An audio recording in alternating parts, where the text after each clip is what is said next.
Hello student, welcome to YouTube channel named Scholar Academy.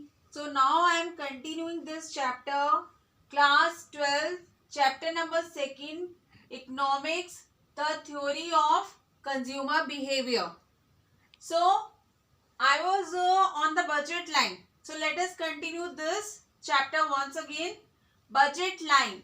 अभी budget line में क्या होता है कि जैसे मैंने आपको पिछले लेक्चर में ये बताया था कि बजट हमारा सेट करता है कंज्यूमर, जिसके according he will purchase the goods. जितना उसका बजट होता है, जितनी उसकी इनकम होती है, उसी के अकॉर्डिंग वो अपने कंजप्शन का बंडल सेट करता है. तो अभी देखते हैं हमारी बजट लाइन कैसे होती है. तो सपोज हमारा सेम वही एजम्पशन रहेगा कि हमारे पास मार्केट में सिर्फ 2 गुड्स अवेलेबल है. तो for our convenient we are just thinking, we suppose that good 2 को हम राइस मान रहे हैं और गुड 1 को हम व्हीट की एजम्पशन कर रहे हैं कि हमारी मार्केट में सिर्फ 2 गुड्स अवेलेबल है, एक राइस और एक व्हीट. तो इनके कॉम्बिनेशन में वो कैसे बजट लाइन को प्रिपेयर करेगा, कैसे वो अपना बजट सेट करेगा. Suppose as I have told you कि कंज्यूमर की जो इनकम है वो हमने ये मानी है कि M है, और जो प्राइस है गुड 1 का दैट इज P1 है, यानी हमारी जो प्राइस व्हीट की हमने P1 मानी है, और जो प्राइस हमने गुड 2 की राइस की हमने P2 मानी है. और कंज्यूमर की income suppose we just assume कि कंज्यूमर सिर्फ 20 रुपीज अर्न कर रहा है. तो अब इस 20 रुपीज में कैसे उसने अपना बजट लाइन प्रिपेयर करेगा, कैसे अपना बजट सेट करेगा. Suppose see at the point here, just have a look here. यहाँ पर ए पॉइंट पे हम अगर देखें तो यहाँ पर गुड 2 की इसकी डिमांड ज्यादा है और गुड 1 की डिमांड कम है. Okay, now we are coming to the next point that is at the point B point पे इसकी गुड 2 की डिमांड और गुड 1 की डिमांड इक्वल वे में है, you can say that way. और यहाँ पर एट द पॉइंट सी के ऊपर इसकी गुड 2 की जो डिमांड है वो कम होती जा रही है और गुड 1 की हमारी इंक्रीज होती जा रही है. ये जो हमने बजट लाइन प्रिपेयर करी है ये हमारी इक्वल टू देयर इनकम, यानी उस 20 रुपीज को ये एट द पॉइंट ए पे स्पेंड कर सकता है, बी पे और सी पे स्पेंड कर सकते हैं, जहां पे उसका सेटिस्फेक्शन लेवल सेम रहेगा. बट जहां हमारा बिलो, यहाँ पर अगर कोई भी पॉइंट हम लेते हैं, सपोज हम यहाँ पे डी लेते हैं या ई लेते हैं, यहाँ पर इसका इनकम जो है वो बिलो आ जाती है, मतलब वो कम इनकम को स्पेंड कर रहा है इस पॉइंट पे. Suppose see at the point D he is spending the lesser amount. यहाँ पर डी पॉइंट पे वो अपनी इनकम को लेस स्पेंड कर रहा है, but at A, at B, at C he is spending the whole amount of his income. लेकिन इसमें कॉम्बिनेशन उसका डिफरेंट है. यहाँ पर गुड 2 इसने ज्यादा लिया, गुड 1 की कम क्वांटिटी ली, और यहाँ पर इसने ही दोनों की कुछ हद तक इसने इक्वल क्वांटिटी ली है. बट एट सी पॉइंट पे इसने गुड 2 की क्वांटिटी को कम कर और गुड 1 की क्वांटिटी को इसने इंक्रीज करा है. और जो पॉइंट हमारे यहाँ पर आते हैं दैट इज, यहाँ पे जो एरिया हमारा आता है वो हमारा एरिया आता है that is above the income, which is not possible. क्योंकि इससे इनकम हम ये मान के चलते हैं कि इसकी इतनी इनकम है, इससे अबव लेवल पे ये जा ही नहीं सकता. बिलो पे जा सकता है बट लेकिन अबव से नहीं जा सकता.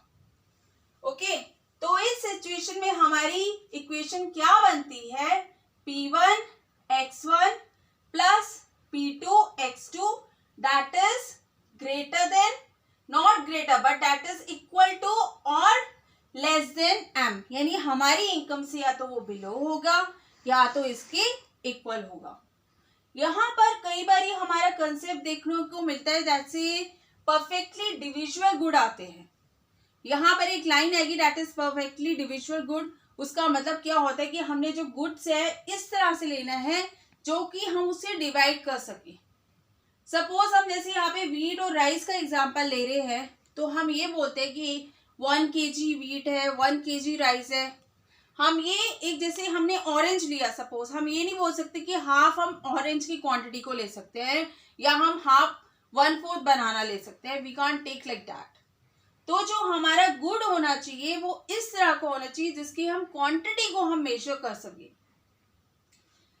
तो अब यहाँ पर जो हमारी इक्वेशन बनती है, because it is a straight line. Why it is straight line? Straight line ये क्यों आती है बजट लाइन? वो इसीलिए आती है क्योंकि हम एक गुड को हम अगर जैसे गुड 2 हमारा इतना डिमांड है तो गुड 1 इतना होगा। हमारी जो इक्वेशन जो बन रही है, जो हमारी पॉइंट्स बन रहे हैं, वो हमारी बजट लाइन पे बन ही रहे हैं। हम एक क्वांटिटी को इंक्रीज करते, एक को डिक्रीज करते, एक को इंक्रीज करते, एक को डिक्रीज करते हैं। हम अबव 20 से नहीं जा सकते, मतलब 20 रुपीज से अबव हम जा ही नहीं सकते। तो इसी वजह से हमारी बजट लाइन जो है वो स्ट्रेट लाइन बनती है। ओके, तो अब जब भी हमने मैथ्स के कंसेप्ट में पढ़ा हुआ है कि जब हमारी स्ट्रेट लाइन की इक्वेशन आती है तो हमारा फॉर्मूला किस तरह से हमारी इक्वेशन बनती है, y = c + mx। तो m क्या होता है, उसमें स्लोप होता है। तो यहाँ पर इक्वेशन क्या बनेगी, that is x2 = m that is our income upon p2 minus p1 upon p2 x1। यहाँ पर माइनस p1/p2 क्या होता है, ये हमारा स्लोप है। m मतलब क्या हो गया, slope of the budget line. तो जो स्लोप है हमारी बजट लाइन की क्या होगी, minus p1 upon p2। Okay, और यहाँ पर m अपॉन p2 ये हमारा आता है इस कंसेप्ट की तरफ। देखो इस क्या कहते हैं डायग्राम की तरफ, दैट इज ये हमारा वर्टिकल इंटरसेप्ट है। यहाँ पर जो हमारी स्ट्रेट लाइन है दैट इज वर्टिकली स्टैंडिंग। जब कंज्यूमर पूरी इनकम गुड 2 पे स्पेंड करता है तब ये लाइन बिल्कुल स्ट्रेट हो जाती है ऐसे। It means he is not preferring good 1, उसको गुड 1 चाहिए ही नहीं है, सिर्फ गुड 2 को ये प्रेफर कर रहा है और पूरी अपनी इनकम जो है वो यहाँ पर गुड 2 पे स्पेंड कर रहा है, यानी राइस को परचेज कर रहा है। Is not purchasing any quantity of feed. But अगर हम यहाँ पर देखते हैं इस पॉइंट के ऊपर यहाँ पर अगर हमारा हॉरिजॉन्टल इंटरसेप्ट आता है, हॉरिजॉन्टल इंटरसेप्ट में क्या होता है, हमारा m अपॉन p1 होता है। इसका मतलब है कि अब वो पूरी इनकम अपनी गुड 1 पे स्पेंड कर रहा है। Is not spending his income for purchasing rice. Rice की क्वांटिटी को परचेज करने के लिए वो नहीं स्पेंड कर रहा, वो अपनी पूरी इनकम किस पे स्पेंड कर रहा है, वीट को परचेज करने पे स्पेंड कर रहा है। तो हमारी हॉरिजॉन्टल स्ट्रेट लाइन आएगी इस केस में। तो इट इज क्लियर, हमारा वर्टिकल इंटरसेप्ट क्या होता है, m अपॉन p2 होता है। That is p2 that is the price of good second, price of rice. और यहाँ पर क्या आएगा, हमारा हॉरिजॉन्टल इंटरसेप्ट आएगा m अपॉन p1 that is the price of the wheat। We can see that is the amount of income we spend on the price of wheat। Okay, now so I think this concept is clear to you कि हमारा मैंने इसमें यही बताया कि हमारी budget line कैसे बनती है और ये स्ट्रेट लाइन क्यों होती है, क्योंकि कंज्यूमर की जो इनकम होती है वो उसी के बजट में अपनी इनकम को सेट करता है कि कौन सा गुड परचेज करे, किसको रिड्यूस करे, किसको बढ़ाए, उसके बियॉन्ड वो नहीं जा सकता है। तो इसीलिए वो स्ट्रेट लाइन की कंडीशन में बनती है और उसकी स्लोप का you have to mention this in the answer. अगर you will get the more marks for that, like यहाँ पर इक्वेशन को आप मेंशन करें और प्लस ये बताएं कि स्ट्रेट लाइन की क्या इक्वेशन होती है। Slope of the budget line हमारा ये this is m, it means that is a slope. तो स्लोप हमारा इसमें क्या हुआ, p1 minus p1 upon p2 आया हमारा। Now I am coming to the next one, that is the derivation of the slope of the budget line. So in this concept, what does it mean that? अब यही तो नहीं है कि consumer जो है वो एक ही चीज पे हमारा स्टिक रहेगा, मतलब उसको कोई चेंजेस उसको पसंद नहीं है. कभी ऐसा हो सकता है वो गुड 2 की तरह मूव ऑन करे, कभी ऐसा हो सकता है वो गुड 1 ज्यादा परचेज करे.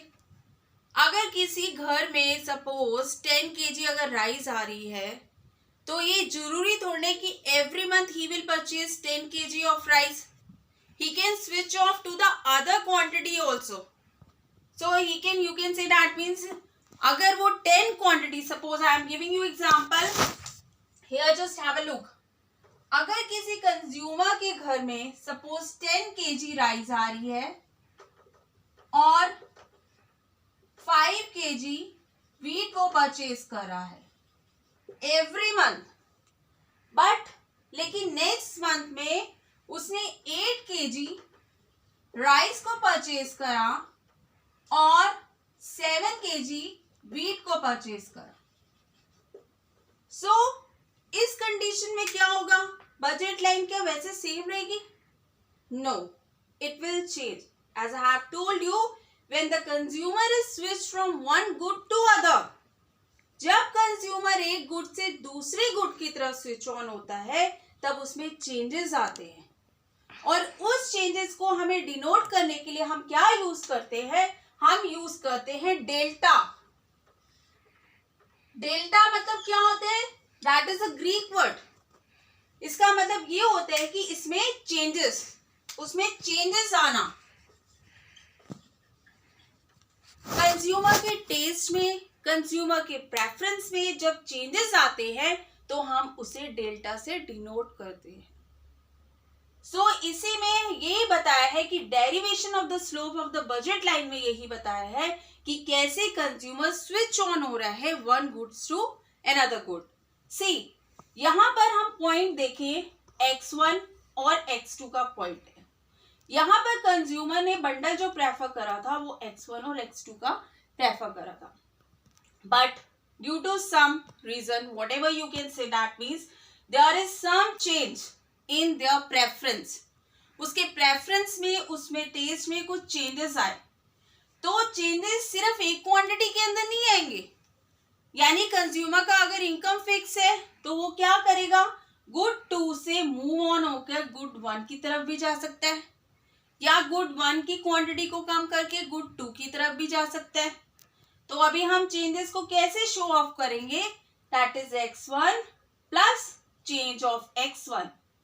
x1 में चेंज आया delta x1, x2 plus delta x2, यानी दोनों क्वांटिटी में चेंजेस आएंगे. तो that is the meaning of derivation, that is delta x2 and delta x1. Understood this concept? See पहले कंज्यूमर की इनकम जो थी वो हम ये मान के चल रहे हैं P1 x1 plus P2 x2 equal to M3. Consumer की income M3. Now P1 x1 plus delta x1 plus x2 plus delta x2. अभी क्या हुआ कि कंज्यूमर ने दोनों की चेंजेस कर ली, क्वांटिटी में चेंजेस लेके आया. उसने गुड 2 से गुड 1 में शिफ्ट हुआ या गुड 1 से गुड 2 में शिफ्ट हुआ, तो दोनों क्वांटिटी में चेंजेस आए. तो चेंजेस से हमारे पास एक नई इक्वेशन आई. सपोज कंज्यूमर पहले प्रेफर कर रहा था, ये हम बंडल क्या कहते हैं, बजट लेते हैं. सी यहाँ पर 2 और 4 की कंज्यूमर की प्रेफरेंस थी. पहले उसको 2 क्वांटिटी ऑफ गुड 1 मतलब 2 kg, सपोज मान लो 2 kg राइस चाहिए था और 4 kg उसको वीट चाहिए थे. बट लेकिन दूसरी कंडीशन में उसने चेंज ओवर कर लिया, उसने 3 kg राइस प्रेफर करे और 3 kg वीट प्रेफर करे. तो इसमें क्या हुआ? दोनों क्वांटिटी में चेंजेस आ गए. तो जब हम फर्स्ट में से अगर हम इसको इक्वेशन को सबट्रैक्ट करते हैं, then we will get the another equation that is P delta x1 plus P2 delta x2 equal to 0. तो अभी हमारा स्लोप जो आएगा, जो चेंज इक्वेशन का स्लोप आएगा, that is P1 by P2. This is the derivation of the slope of the budget line. Understood? Coming to the next topic that is the price below the budget line. अभी यहाँ पर हमने देखा कि हमारी budget line है जहां पर हमारा ए पॉइंट जो आता है, इट मीन्स यहाँ पे गुड 2 की ज्यादा प्रेफरेंस है as compare to good 1। It means we are preferring rice more as compare to wheat. Okay, and at the point B, यहाँ अगर हम बी पॉइंट पे देखते हैं तो यहाँ पे प्रेफरेंस जो है राइस की कम और व्हीट की ज्यादा हो रही है। But what does it mean that at the level of a C level पे मतलब है कि यहाँ पर कंज्यूमर ने अपनी इनकम को कम स्पेंड करा है, यानी उसकी जो इनकम थी ₹20 थी, he has not spend the whole income. यहाँ पर इसने दोनों क्वांटिटी को कम परचेज करके उसको सेव करा है अपनी इनकम को। So still the income is left with him. Okay, that is the meaning. Coming to the next one that is change in the budget set. अब जो कंज्यूमर ने जो बजट बनाया होता है उसमें कैसे चेंजेस आते हैं, उसका रीजन ये हो सकता है या तो उसकी इनकम में चेंज आया हो, या प्राइस ऑफ कोई भी क्वांटिटी की बढ़ी हो या घटी हो, उसी वजह से क्या कहते हैं इनकम में या बजट सेट में हमारा कुछ डिफरेंस आता है। सपोज हम इस कंडीशन में मान के चल रहे हैं कि कंज्यूमर की income it has been increased. यहाँ पर कंज्यूमर की इनकम जो है वो इंक्रीज हुई है M से M1 में, तो क्या होगा। और अगर हम मान के चले कि कंज्यूमर की इनकम डिक्रीज हुई है M से M1 में same here, but it has been decreased here. So I will explain how the budget set it will fluctuate. So if the income will increase or if income will decrease. As I have told you, like अब इस condition में जब changes आ रहे हैं consumer की income में, तो हमारा जो इनकम हो जाएगा वो हमारा M डैश हो जाएगा। इक्वेशन क्या बनेगी हमारी, P1x1 plus P2x2 equal to M dash. और हमारा जो स्लोप बनेगा, जो हमारी स्ट्रेट लाइन जो बजट लाइन की होगी, वो हमारी हो जाएगी x2 equal to M dash upon P2 minus P1 upon P2 upon x1। क्योंकि ये बजट लाइन में हमें कैसे शो करना पड़ेगा, as I have told you, like जो हमारा स्लोप है P1 by P2 minus P1 by P2, उसमें कोई चेंजेस नहीं है। उसमें क्यों नहीं चेंजेस है, क्योंकि हमारी प्राइस ऑफ कोई भी क्वांटिटी की चेंज नहीं आई है। हमने कोई भी राइस की, व्हीट की कोई चेंजेस नहीं है इसमें प्राइस का। बट चेंज किस में आ रहा है, कंज्यूमर की इनकम में चेंज आ रहा है। तो अभी हमारी कंज्यूमर की इनकम में चेंज आया है, कोई भी price of any quantity of good it has been not changed. So now the other that is a straight line concept x2 equal to M dash upon P2 minus P1 upon P2। यहाँ पर जो है हम देखते हैं, यहाँ पर हमारा गुड 2 है और हमने good 1, similarly same in the same way as we have assume. यहाँ पर हम राइस और यहाँ पे हम व्हीट को लेते हैं।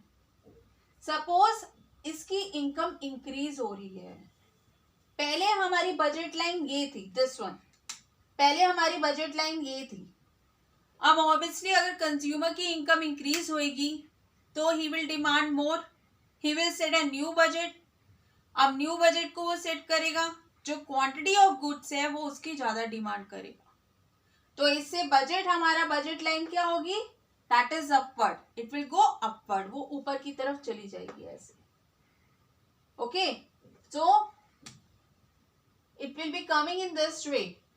So budget line will go upward in this direction if the income of the consumer will increase. Now we will see what it will happen if consumer income will decrease. अगर consumer की income decrease होती है तब क्या होता है। पहले हमारी कंज्यूमर की जो बजट लाइन थी वो ये सेट थी, जिसपे मैंने टिक लगाया हुआ है, वो बजट उसकी सेट थी, बजट सेट जो इनकम का लेवल था, बजट लाइन वो ये थी। बट लेकिन अब इसकी इनकम रिड्यूस होगी, सो इट विल गो डाउनवर्ड।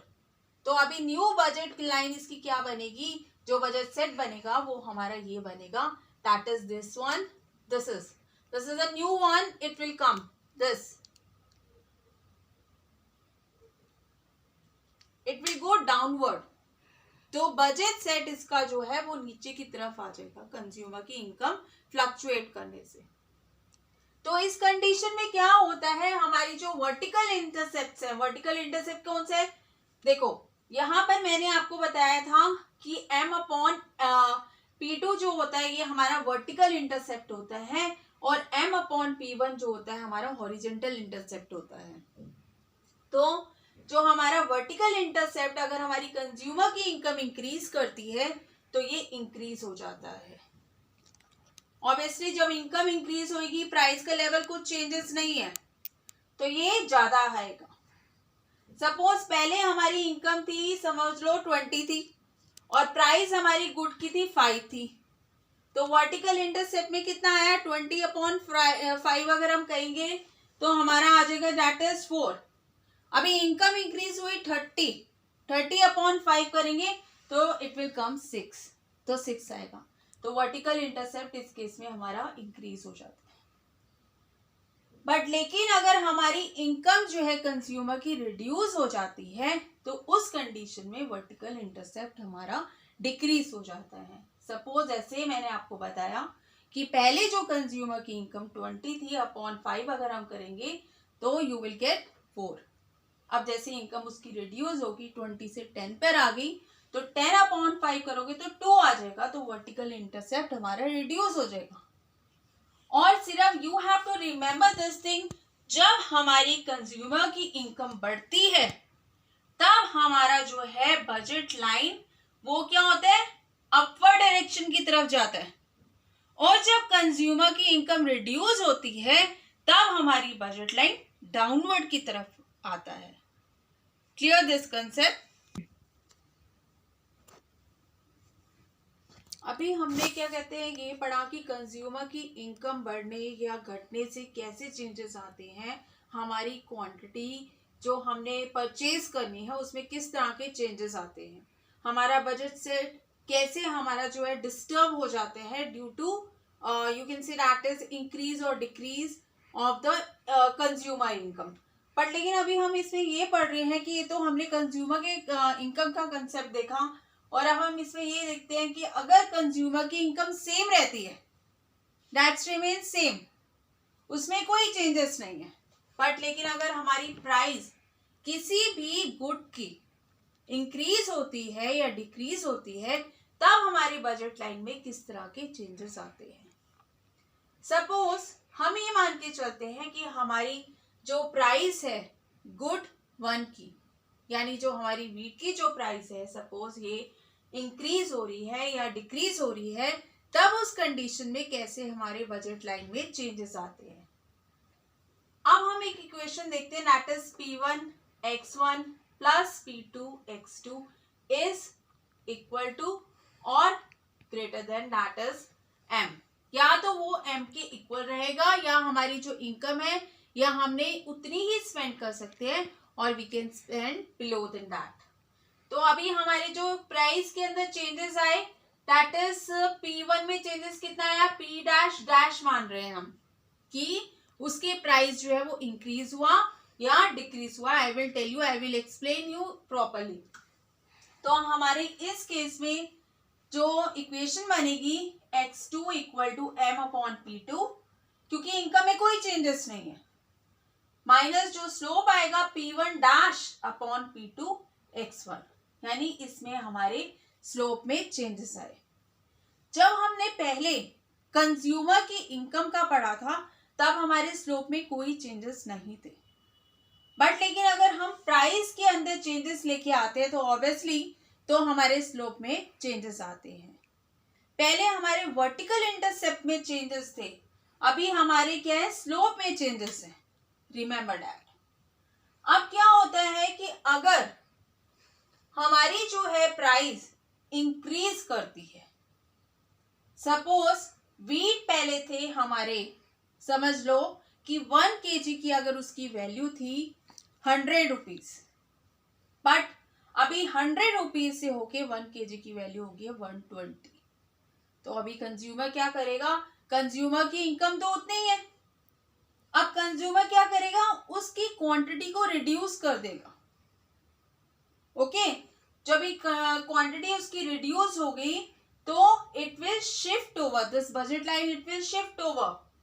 और लेकिन price two that is good two के अंदर कोई भी चेंजेस नहीं है, प्राइस तो सेम एज इट इज उतना ही है, बट लेकिन ये क्या करेगा, अपनी जो क्वांटिटी जो उसकी परचेज करने की थी वीट की, वो उसने उसको रिड्यूस कर दिया, उसकी जो डिमांड है उसको कम कर दिया।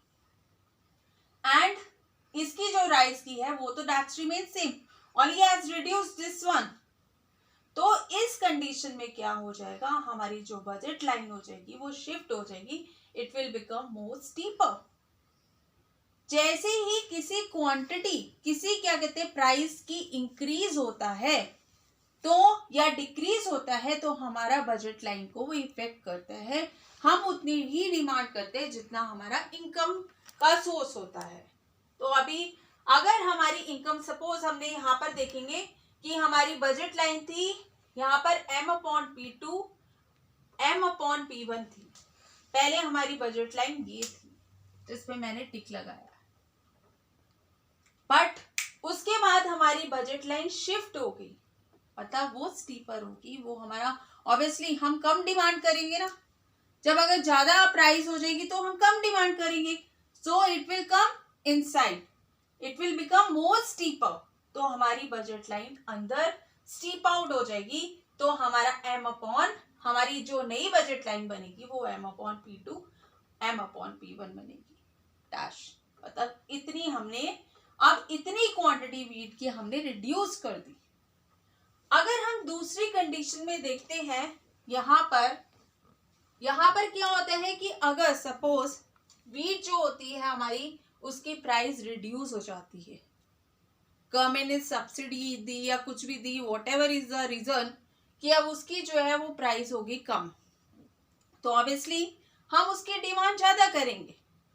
तो हमारा जो बजट लाइन था जहां पे मैंने टिक लगाया है, दिस इज जो हमारा पहले वाला था, पहले वाला बजट लाइन क्या था, M/P2 M/P1, ये हमारी बजट लाइन पहले की थी, बट लेकिन अब हमारी बजट लाइन शिफ्ट हो जाएगी M/P2 M/P1-1, मतलब हमारी बजट लाइन क्या होगी, ये हमारी आउटवर्ड चली गई, यानी we can purchase more quantity of wheat, हम उतनी ही इनकम में ज्यादा क्वांटिटी वीट को परचेज कर सकते हैं, हम ज्यादा डिमांड कर सकते हैं अगर हमारी प्राइस रिड्यूस होती है।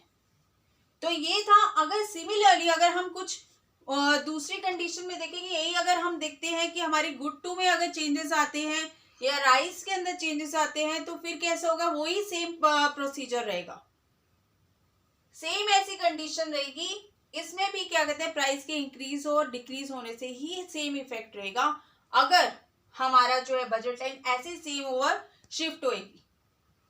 So I think this is clear to you. If you like this channel, then you please like, share and subscribe us. Thank you so much.